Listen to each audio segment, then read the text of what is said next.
our Director of Regional Stewardship, Ish Herrera. It's going to be followed by a panel of community leaders. Okay. It's going to be really great. And they're here. All right, perfect. By the way, for the record, we've been back there. They were, so we were not as late as it may appear, Lenny. That's right. We were early. We were for the record. So, Governor Newsom, thanks for joining us. Good to be back with you. Yeah, can you believe this is the 10th Economic Summit, and you were the co-chair from the beginning, and come a long ways. I remember those days, and no, congratulations. And this, I think what makes this summit unique and special is you're not just dreamers, you're doers. These are the folks on the front line. Each and every one of you are out there every single day doing the hard work. We often talk in politics about what and why, not enough about how. And I think what distinguishes this summit and so many of the leaders in this room is you're on the ground working region by region, focusing on collaboration, focusing on supporting one another, building capacity and partnerships. And that's why I wouldn't want to miss it and didn't miss it this year. Well, thank you for coming. And before we get into the substance, I have to ask you the question that everybody has been dying to ask you. Boxers. Sorry. What were you for Halloween? Oh, well, I was a pirate, but I should have gotten an extra large outfit, so it wasn't that impressive. But we all were pirates this year, and it was actually, it's interesting to even ask that question because it does beg some questions that have been asked interestingly to me in the last few days. It's been a hell of a couple years for all of us, for each and every one of you, particularly parents. And I want to speak particularly to the parents out here. The fits and starts at schools, the stresses of balancing your responsibilities at work and also your responsibilities at home. And I'd extend those responsibilities particularly to fathers that may not be doing as much, let's be honest, as the moms have been doing in the last few years. And balancing the responsibilities at home. And, I've been on this damn treadmill. We've gone from crisis to crisis, and from wildfires and extremes, from droughts and social justice and unrest. Obviously with COVID, had this recall you may have read about. And right after that recall, we just jumped right back into it. We had all those bills, 3 weeks of intensity around bill signing, and I signed up to go to Europe. And I was ready to go, and I had that dinner. A lot of you know this dinner with the family. And the kids, literally, they kind of had an intervention. They said they couldn't believe that I was going to miss Halloween. And we got a 5-year-old, the oldest is 12, 4 young kids. And I'm defending myself. I got to go, honey, this and that. And my wife was going to go as well. And, mom and dad missing Halloween. For them, it's like worse than Christmas, missing Christmas. And I woke up that next morning with something that's probably familiar to a lot of parents, that knot in your stomach, that I had no damn choice. I had to cancel that trip. And I appreciate it. And so not only did I get that costume, not only did I go trick-or-treating, I enjoyed the weekend. All 4 play soccer at the Boo Fest. Anyone from Sacramento knows what the Boo Fest is, this big soccer tournament. And I was able to bring the kids to work last week. I was at work all week last week, and I have pictures of selfies. I had never done a selfie in front of the bear mask, in front of the governor's office with my kids, and walked up, pro tip, not many people around the Capitol this week, but go up to the pro tem's office. She gives away coloring books to all kids. So I was a father of the year for that. And we've been just diving deep into port issues, diving deep into my biggest anxiety, which is the winter surge. Focus on that. Issues of vaccine boosters, not just boosters, but making sure we get more of the unvaccinated vaccinated, including 5 to 11. Focusing on the budget. Budget for me is due in a few weeks, next year's budget. I got to get to the printer in the next few weeks, and catching up after a pretty intense period of time with the family, myself, my team, and it's been probably the most productive week I've had since I've been governor. That's great. Well, You weren't abducted by aliens or had... No, there were some Twitter accounts of, that I think we'd all do well taking some time away from social media. That was just a thought. A hell of a thing. So the California economy, let's talk about that since we're at the California Economic Summit. Yeah. How do you think about California's economic strategy, and where are we on the recovery path? Look, I'm inherently going to be a booster because I'm biased as governor, but I'm also biased as a fifth generation California. I'm biased, as many of you know, as a small business owner myself that's had the privilege of creating about 1,000 jobs, 21 plus businesses in this state. And I, again, always say this, I'm not saying that to impress any of you, but to impress upon you my passion for entrepreneurialism, economic and workforce development. It's not an intellectual exercise. It's not something I looked at a poll to determine was a priority for you and should be for me. It's been the cause of my life. And it's something to be celebrated, that entrepreneurial spirit, that innovative spirit. And it's alive and well in the state of California. And let me just back that up, because these are things you don't see on One American News and, Fox. California has no peers. Continues to have no peers. We are world beating in terms of our economic growth. In the last 5 years, no other Western democracy has outperformed the state of California. The United States has not. Germany, Japan, the UK, no other Western democracy has outperformed this state in your economic output, 21% GDP over the last 5 years. With all due respect to states like Texas, eat your heart out, a modest 12%. That's California. Once again, and forgive me, guys, but once again, number one in innovation, number one in business startups, dominating in every category, fastest growing companies, the most influential companies of the world. Read Fortune, read Time, read those studies. Dominating in terms of economic recovery. No state in America has created more jobs since January than the state of California, 812,000 jobs. We were the tentpole of the American economic recovery. 44% of America's jobs, 44% in August came out of the state of California. Record-breaking venture capital, 50+%. That's double the next three states combined.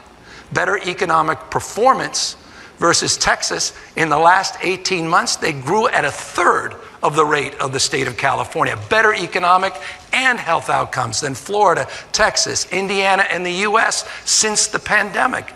It's just remarkable how obsessed some are with trying to trip California up and to identify areas of weakness when we still dominate. Number one in household income, number one in factory jobs, 13% GDP growth, better than the next 10 manufacturing states in the last 5 years. No state creating more factory jobs than the state of California. Number one in two-way trade, number one in direct foreign investment. We dominate in exports and imports. 43% of the world's imports coming through the state of California, 31% of the exports. You look across the sector.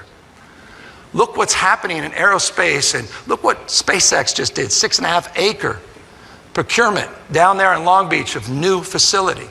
Look at the investments that are taking place in Silicon Valley and down in Hollywood, the merger of the two, dominating. Think about it, not just Netflix, Disney Plus. Think about Hulu. Think about Peacock and the investments that have been made in this state and the commitments that Universal is making in the state of California. Look what Skype, or rather Zoom and Stripe and AppFolio have committed in the state. $1 billion investment that Google's making.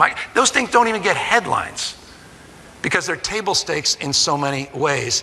Even that company that left California, left us. There was some company that left California, didn't take one job, in fact, doubled down on investing in more jobs in the state of California. 50% increase in productions coming out of the Tesla facility based on their new commitments. They opened a new factory down in Southern California, about 1,000 new jobs. New R&D investments here in the state of California. Still 35,000 folks that work here. By the way, there's 34 EV manufacturing companies besides Tesla in the state of California, dominating in electric vehicles and green energy. So I honestly, and no BS, I know I lost half of you on this, but it's a point of pride. Every single thing I just said, look it up, facts. 8.9% per capita annualized household income growth. It's just these things don't exist in other parts of the country and around the rest of the world. That's your state. Number one, in so many categories, yes, we struggle in other areas, and that's what you're all about. But I'm really, really proud of the resiliency of all of you, the resiliency of our business leaders, and the resiliency of 40 million Californians that are responsible for all of those data points that I just advanced. You know, so you're not really passionate about this or anything. I love that. Look, I mean, we've said it a million times. There's the American dream and only one other state that attaches itself to the dream. California dream, and it's still alive and well. You know, you've heard me 1,000 times, but it needs to be repeated. And I don't know that I need to repeat it. You saw how many new Nobel laureates came out of the state of California in the last few months. We dominate in engineers and researchers and scientists, dominate in R&D, dominate in R&D. The future still is invented here. 5-to-1 green collar jobs compared to fossil fuel jobs. We're dominating this transition. We're skating where the puck is going. I mean, world-beating state. And so I hope we could stop beating ourselves up. Because, you know, my mom used to say this when I was a kid, you're nothing but a mirror of your consistent thoughts. Whatever you focus on, you'll find more of. That's why everyone's so damn miserable watching Fox. I mean, you have to be miserable and stressed, and the world's coming to an end, and they're gonna, you know, take away your textbooks and your guns, and, you know, I mean, all this nonsense, this mishigosh that is America today. But I hope, you know, we're a bit of an antidote to that. I'm proud of this state. I'm proud of rural California. I'm proud of Republicans, independents, not just Democrats. I'm proud of the people that voted against me in the recall. I'm proud they call California home. I love this state. And I just think we need to start focusing on what's right. We'll address what's wrong. We know issues of affordability. That's the number one issue that connects more problems than any other issue. But also it's notable. Do you know what our poverty rate dropped in 2020? Does anyone focus on, where's the headlines on this? You know, poverty in the state of California went from 16.2 to 12.3%, the supplemental poverty index. There's never been a reduction in poverty like that over a calendar year in the state of California. We got 44,000 people into housing last year. Didn't feel like it, I get that, but that's unprecedented in California history. I signed 30 housing bills this year with a $22 billion investment in affordable housing and homelessness, unprecedented in our state's history by multiples. We have strategies, plans, accountability at the local level for the first time, requirement that you have a plan. If you don't actually results, you don't get paid.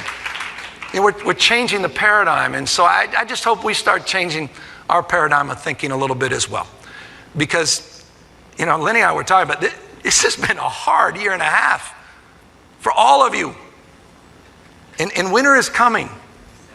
You know, winter is coming. I mean, COVID is not taking the winter off.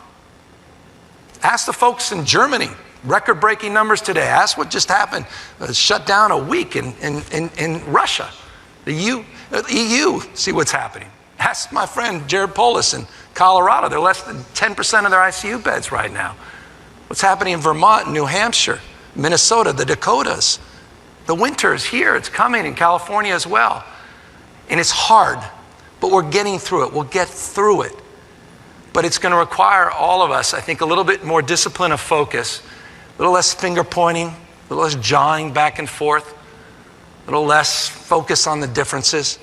And again, what defines this conference is this bottom-up notion, this regionalization framework, this notion of collaborations and partnerships. And Lenny, I know we should segue, but one of the things I'm really proud of in this budget, which, by the way, $80 billion operating surplus, unprecedented in U.S. history, your budget. I don't know, it used to matter, budget surpluses, but maybe it's not as interesting anymore. $80 billion operating surplus last year. We did the biggest tax rebate in American history, $12 billion, up to $1,100 for families that we just gave back to folks. Highest reserves in our state's history, highest bond rating in 20 years, $11.3 billion we're paying down on pension obligations. Find a state that's using general fund to pay down long-term pension obligations. And by the way, you're gonna have good news coming soon on next year's budget surplus as well. That allows us to do things unprecedented in California's history, and that's invest in you.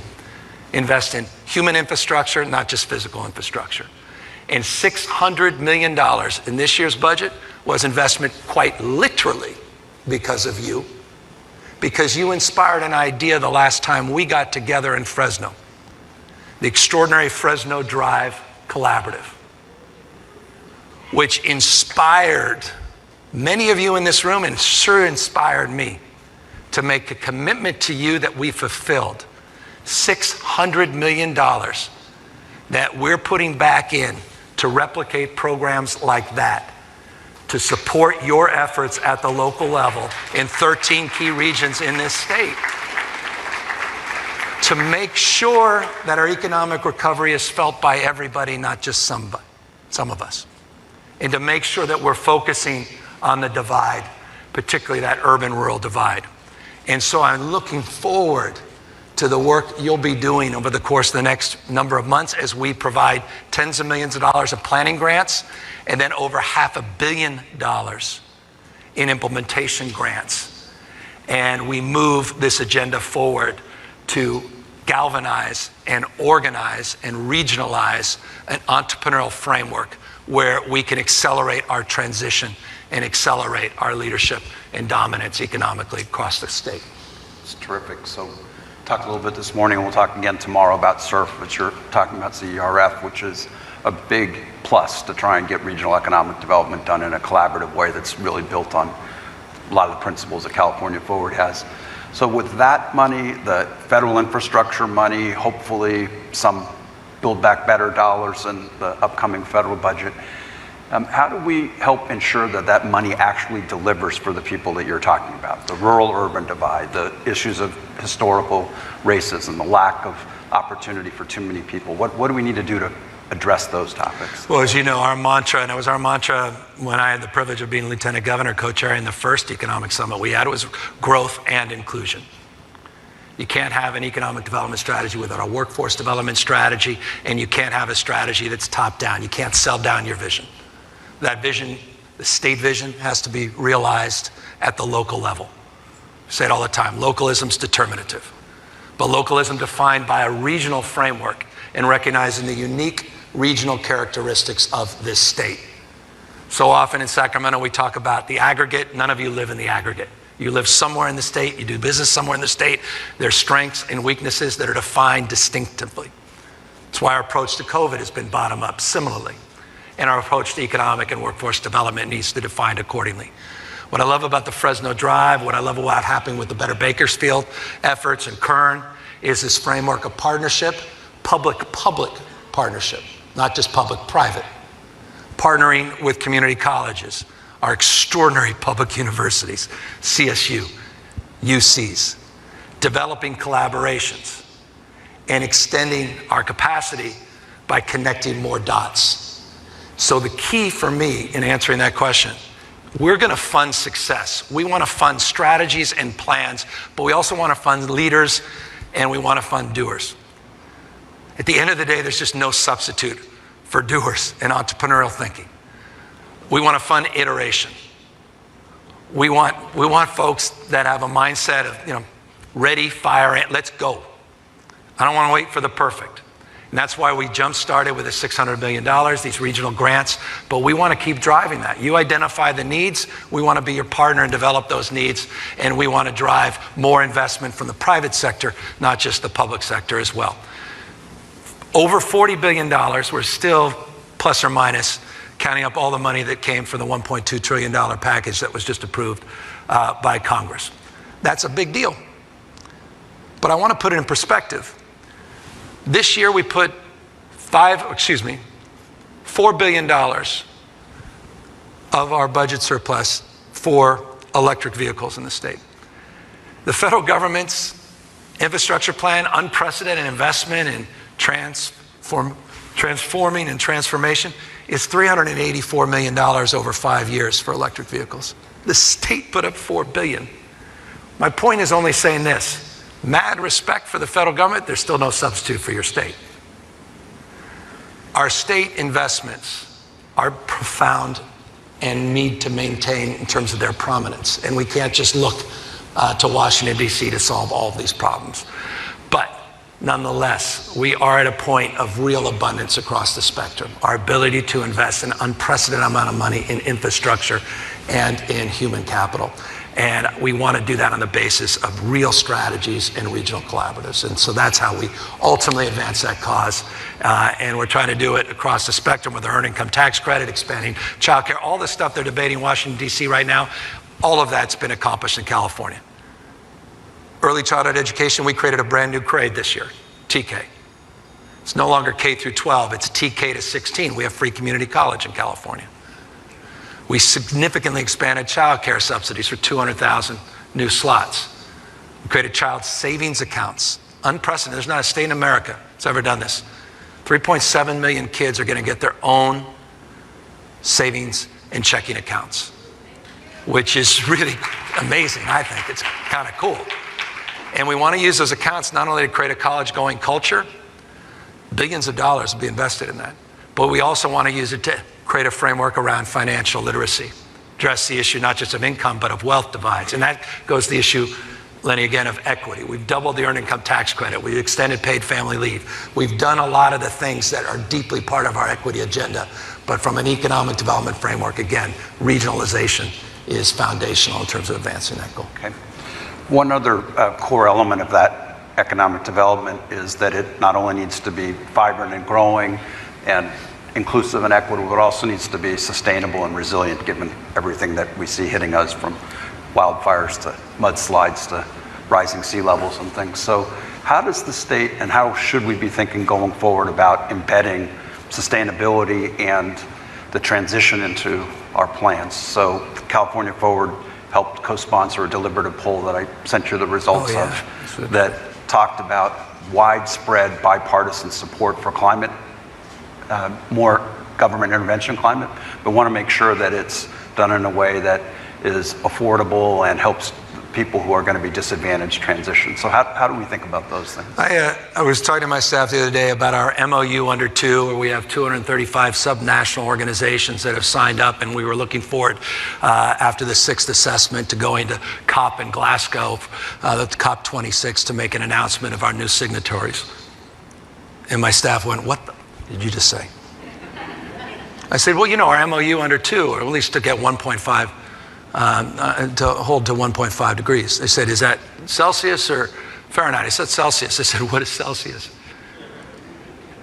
MOU, memorandum of understanding, under 2. Okay, I mean, the language we use on climate is an abomination. And so we need to start changing language and use human speak. It's about extremes, extreme weather. It's about lifestyles. It's about traditions. Ask the folks in Greenville about traditions and lifestyles. Greenville was wiped off the map. Ask the folks at Grizzly Flats and the Calder Fire about traditions and lifestyles. Their community was wiped off the map. Yesterday we announced the 3rd anniversary and our marking efforts of cleaning up and resiliency up there in the campfire paradise, wiped off the map. That's climate change. Our kids are, their lungs are filled with smoke. We're heating up, we're choking up, we're burning up as a state. My kids are likely, your kids, not my grandkids, not your our kids are likely to live in a world with average temperatures, Fahrenheit, 8 degrees average hotter than they are today. What more damn evidence do you need than your own eyes? You may not believe in climate change, climate science, global warming. You have to believe your own eyes. And so we're the tip of the spear in terms of the consequences of our neglect to decarbonize. We have to be on the leading edge of the solution, and we are. We're the first state in the United States to require all vehicles purchased, new vehicles, by 2035 to be alternative fuel vehicles. You saw the automobile companies catch up to that and mark a commitment to align with California. We're the first oil-producing state in U.S. history to announce a future without oil, and actually created a date where we will no longer extract fossil fuels in this state. We just did. I know that's tough on folks. That's why we're putting unprecedented money in real transition dollars and resiliency. It's part of the $600 million we put out for planning grants to accelerate transitions. This state is doing some remarkable things, and I'm really proud of that. But perhaps most significantly this year, we put $15 billion of general fund up to make California more future-proof by focusing on resiliency. $5.2 billion for drought and resiliency, for infrastructure and safe drinking water, and consolidating our smaller community wells and systems. We are investing an unprecedented amount of money, as I noted, in that transition, our infrastructure on electric vehicles. We are putting more investment in forest management, active forest management, vegetation management, reforestation dollars, healthy soils, regenerative ag. It's a really exciting budget. And again, that budget is larger than any other nation's investment that we've ever seen in this space. And I think change the language, continue the investments, and focus on how our economy is strengthened by this transition and not burdened in any way, shape, or form. Okay. It's obviously premature to talk about what the budget's going to be, but as you're looking into the next year, you still have, when you did the State of the State a couple of years ago, the whole State of the State was on housing and homelessness as a core affordability and human issue facing the state. You know, what are going to be some of the things that we ought to be thinking about as we head into 2022? Well, I mean, we've got to deal with quality of life. We've got to deal with homelessness. We've got to deal with cleaning the state and the streets, cleaning up our thoroughfares, our underpasses, our overpasses, removing graffiti, dealing with encampments. We put $1.1 billion up for an initiative called Clean California. Caltrans' biggest investment ever was $90 million to clean up thoroughfares. We put $1.1 billion this year. We've identified 100 encampments that are priority encampments, working with local officials as a dynamic list to start working to clean up encampments in a thoughtful and strategic way. We put $3 billion. This is the most significant investment since the infamous 1967 budget. By the way, I just read a wonderful paper about Ronald Reagan, Governor Reagan's 1967 budget, where he infamously and notably began the process of completely crippling our capacity to address the mental health issue by defunding state hospitals and the system. This is the most significant new investment on mental health housing, board and care housing, housing for conservatorships, $3 billion targeted specifically at new slots, new opportunities in that space. We put $6 billion, $5.8 billion for HomeKey. Some of you may know a little bit about HomeKey. We started buying hotels and motels last year. Seemed an opportunistic time to do it in the midst of the pandemic. A lot were vacant, a lot of people were desperate, a lot of small business owners that were very happy that someone was going to come in and purchase those assets. We were able to purchase 6,000 units in 5.5 months, $846 million. That's 6,000 new permanent housing units for previously homeless individuals, which is incredible in 5.5 months.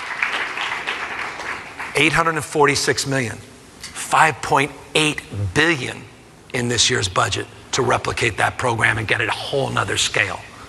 I mean, these are exciting investments. We did 10.3 billion just on affordable housing. You're gonna have the pro tem and others, she's the best. I mean, 30 housing bills I signed this year, 30. SB 9, good people can disagree, but I'm really proud of the work the legislature did in that space. On ADUs, the work that was done. We put $100+ million on affordable home ownership, $800 million on infill grants, $850 million just to address housing that was going to convert from affordable to market rate to keep it affordable.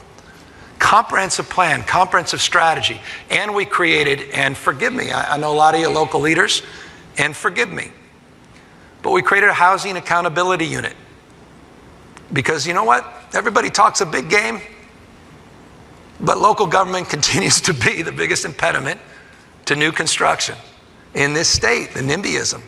And so the Housing Accountability Unit is going to hold local governments accountable to their housing element, to their RENA goals. For the first time, the state is actually going to monitor that. And know this, we weren't shy. If you're from Huntington Beach, you remember this. We sued you because you weren't even planning for housing at all income levels, let alone developing it. And we identified 46 other cities that we were going to sue, but we were able to work through our differences.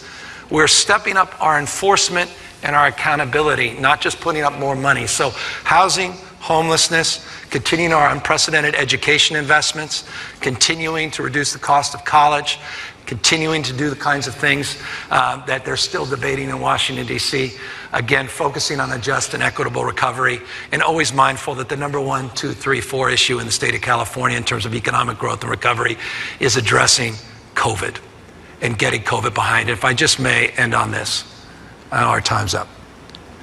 This is hard for me to say because it makes you even more unpopular than I am in many camps. Last year at this time, we all were bemused and confused when we saw a few states starting to see an increase in COVID. It's as if we learned nothing in the last year. The coverage of Colorado, somewhat inexplicable, they say. We really don't know why they're seeing an increase in Vermont and New Hampshire, why the Northeast is experiencing an increase. California is now experiencing an increase. Well, we know why. There's a seasonality to COVID. It's not particularly difficult after a couple of years to understand. You see those trends in Europe. You see those trends extend in other parts of the globe. Unfortunately, that's what's happening here in your state, our state. This time last year, we had just shy of 5,000 cases, a year ago today. In 4 weeks, last year, went from 5,000 to 23,000. In 8 weeks, it went to 54,000 cases, like that. We're getting body bags and mobile morgues down in Southern California in a matter of weeks. The positivity rate, I remember it like it was yesterday, December 8th, 2020, I remember it. It broke 10% last year. Positivity rate this year compared to last year, case rates, 3,900, so 4,000 versus 5, within a margin of error. Positivity rates within a margin of error. Already starting to see hospitalizations go back up. ICUs. It's the winter surge. And that's why I cannot impress you more. Get that booster shot. It's safe. It will save your life. Work. I got mine on the 27th. Literally, the flu shot is what I'm still a little sore about. Literally, not figuratively, a little sore about. Not the booster shot. We've got to keep those boosters up, and we've got to be mindful that the job's not done. You can't spike the ball. We have to do. I know you all sitting here with masks on going, why the hell did I still have to have a mask on? For good reason. Not just your own health, but someone else's. We still have a lot of work to do. Last week, we literally were planning out our winter surge strategy, pre-positioning assets in anticipation of what's going to happen in the next few weeks. Making sure we have staffing, not only within the state, but that we have organized potential staffing that we'll have to bring in from out of the state. I don't want to tell you that because I don't want it to be true. But the data bears this out. And you're going to start seeing this all across the Northeast, Midwest, the Dakotas. Seeing it in Minnesota right now. You're going to start seeing it here in California, probably in Oregon and Washington. It's nothing to panic about. It's just something to be mindful of as we continue to do more in vaccinations. And I'll just end on this, and I know I've gone over. Thank you. This has been amazing. your nation-leading efforts in getting vaccinated. 55.6 million doses in the state of California have been administered. 89, this is an actual number. I remember that got it every morning is what I wake up to. Kids crying and vaccination numbers. 89.7%. 90% of all adults have received at least one dose. But we still have work to do. So thank you for everything you've done. We were able to get through the summer with the lowest case rates in America, but we're now 16th lowest in a matter of weeks. Still have work to do. We'll get through the next 7, 8 weeks. We'll be stronger on the other side. Our economy will continue to dominate. And mark my words, as I said, eat your heart out, Texas. But Lenny, eat your heart out, Texas, and I'm going to now, a little punctuation, especially Florida. Because California continues to dominate in every category. I appreciate all of you. Thank you for all your incredible work. I'm really proud of you. And thank you for the privilege of this conversation. Thank you all. Thanks, sir. Thanks for making that. Thank you. Thanks, Lenny.